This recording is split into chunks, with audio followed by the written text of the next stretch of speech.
Welcome to The Explainer. You know how some people just seem to see more?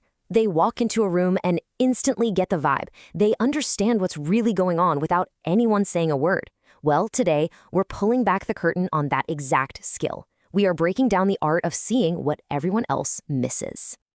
So let's just dive right in with the big question, the one that this is all about. How do you actually develop that kind of perception? You know, the ability to read a situation, to really understand a person, and guess what's coming next just by paying attention? And here's the best part. Seriously, this isn't some superpower you're born with, not at all. It is 100% a skill. And just like any other skill, you can learn it, you can practice it, and you can absolutely master it if you have the right framework. Okay, let's get into Act 1, the Master Observer's Mindset. This is the foundation, right? Before you can see the world with total clarity, you've got to get your own mind ready for it. Step 1 is what we call absolute external focus. Think of it like this. You have to turn the volume down on your own internal monologue. You know, your thoughts, your judgments, what you're going to have for dinner. You kill all the distractions and you point 100% of your mental energy outward. And that incredible focus is protected by 3 pillars. First up, emotional control. So your feelings don't start clouding what you see. Second, a healthy dose of skepticism. So you're always kind of questioning things.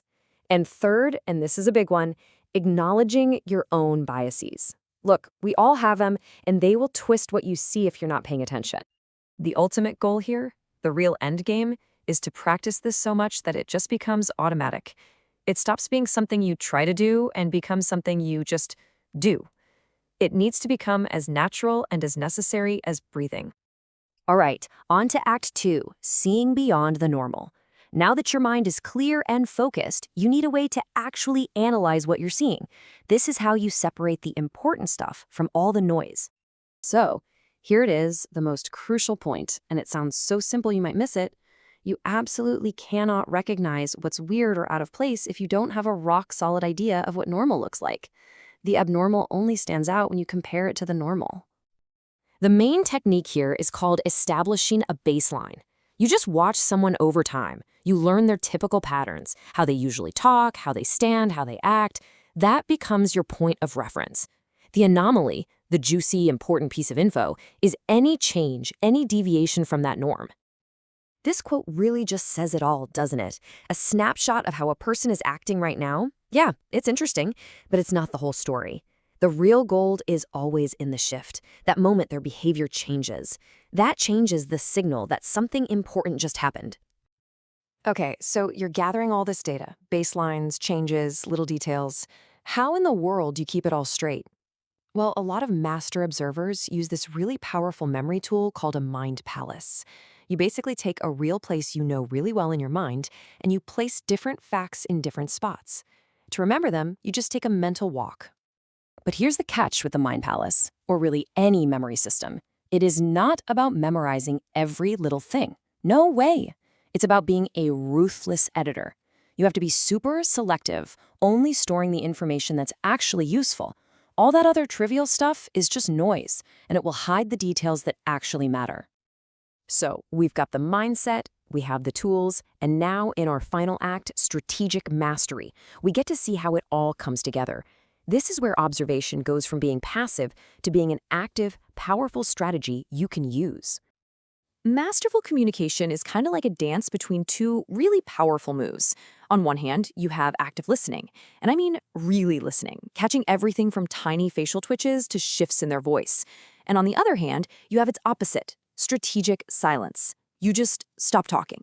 You create a void, and people feel this incredible urge to fill it, often telling you way more than they meant to. Another amazing tool is misdirection.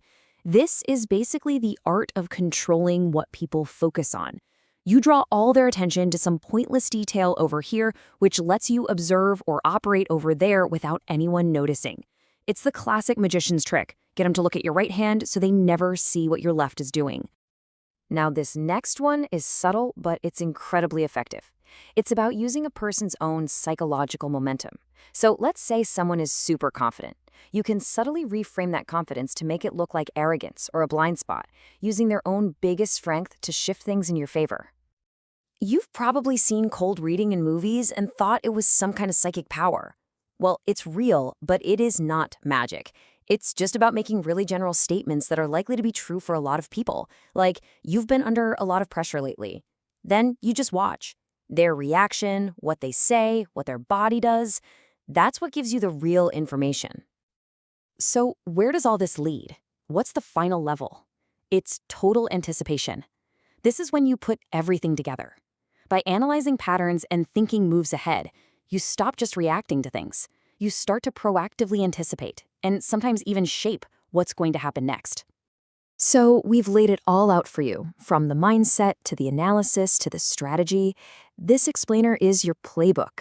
The only question left is, the next time you walk into a room and you decide to really look around, what's the first thing you're going to notice?